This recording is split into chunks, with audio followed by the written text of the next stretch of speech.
علیہ وآلہ وسلم بھائی اس میں تفضیل کا آپ نے استعمال پڑھا تو یہ تین طریقوں میں سے کسی ایک طریقے کے ساتھ استعمال ہوتا ہے، اضافت کے ساتھ یا الف لام کے ساتھ یا من کے ساتھ۔ یہ اس وقت ہے جب اس میں تفضیل اپنے معنی میں ہو۔ اگر اس میں تفضیل اپنے معنی میں نہ ہو تو پھر یہ بغیر طریقے کے بھی استعمال ہو جاتا ہے، جیسے لفظ آخر اور لفظ اخری۔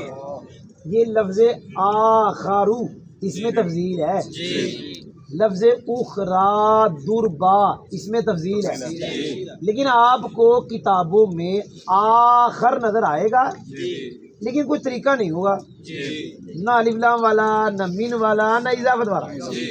اخری لفظ آپ کو کتابوں میں نظر آئے گا لیکن نہ اس کے آگے من نظر آئے گا، نہ اس کے اوپر الف لام نظر آئے گا، نہ آگے اس کی آپ کو کسی کی طرف اضافت نظر آئے گی۔ تو آپ کے ذہن میں آ سکتا ہے جی اس میں تفضیل ہے، وزن وہی ہے، تو یہ تو بغیر طریقے کے آیا۔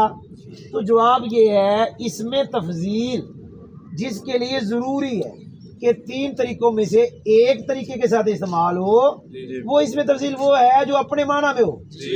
آخر اخری اس کے اندر وہ والا معنی نہیں ہوتا، وہ زیادتی والا معنی۔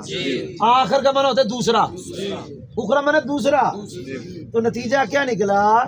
اس میں تفضیل جب اپنے معنی میں ہو اور جس میں زیادتی والا معنی ہو، پھر یہ تین طریقوں میں سے ایک طریقے کے ساتھ استعمال ہوگا۔ اگر اس کے اندر اس میں تفضیل والا معنی نہ ہو، یعنی سیغہ اس میں تفضیل والا معنی نہ ہو، تو پھر یہ بغیر طریقے کے استعمال ہوگا۔